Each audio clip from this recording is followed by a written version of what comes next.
ನಮಸ್ಕಾರ ಕರ್ನಾಟಕ. ನಾವು ಇವತ್ತು ಟೊಮ್ಯಾಟೊ ಸ್ಲೈಸ್ ಮಾಡುವುದು ಹೇಗೆ ಅಂತ ನೋಡೋಣ ಬನ್ನಿ. ಅದಕ್ಕೆ ಬೇಕಾಗಿರುವ ಸಾಮಗ್ರಿ: 2 ಸಣ್ಣದಾಗಿ ಹೆಚ್ಚಿರುವ ಈರುಳ್ಳಿ,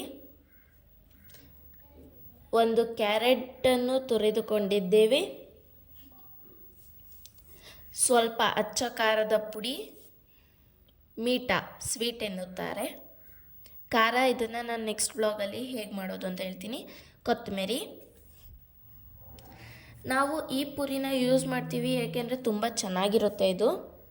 ಜಾಮೂನ್ ಟೊಮ್ಯಾಟೊ ತಗೊಂಡಿದ್ದೀವಿ. ಇದನ್ನು ರೌಂಡ್ ಮತ್ತು ಸಣ್ಣದಾಗಿ ಹೆಚ್ಚಿಕೊಂಡಿದ್ದೀವಿ. ರುಚಿಗೆ ತಕ್ಕಷ್ಟು ಉಪ್ಪು. ಮಾಡುವ ವಿಧಾನ: ಸ್ವಲ್ಪ ಉಪ್ಪು, ಸ್ವಲ್ಪ ಅಚ್ಚ ಖಾರದ ಪುಡಿ. ಈ ರೀತಿ ಸ್ನ್ಯಾಕ್ಸ್ ಮನೆಯಲ್ಲೇ ಮಾಡಿದರೆ ಮಕ್ಕಳು ತುಂಬ ಇಷ್ಟಪಟ್ಟು ತಿನ್ನುತ್ತಾರೆ, ಏಕೆಂದರೆ ವೆಜಿಟೇಬಲ್ ಹಾಕಿರ್ತೀವಲ್ವ, ತುಂಬ ಹೆಲ್ತಿಯಾಗಿ ಇರುತ್ತದೆ. ಈರುಳ್ಳಿ ಹಾಕ್ಕೊಳ್ಳೋಣ, ಸ್ವಲ್ಪ ಕ್ಯಾರೆಟ್ ಹಾಕ್ಕೊಳ್ಳೋಣ,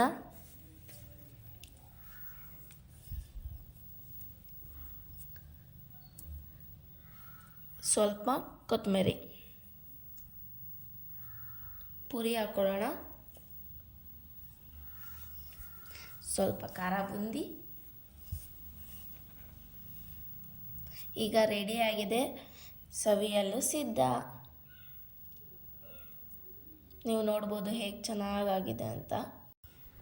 ಈ ವಿಡಿಯೋ ನಿಮಗೆ ಇಷ್ಟವಾಗಿದ್ದರೆ ಲೈಕ್, ಶೇರ್ ಮತ್ತು ಕಮೆಂಟು, ಸಬ್ಸ್ಕ್ರೈಬ್ ಮಾಡಿ. Thank you for watching. Bye.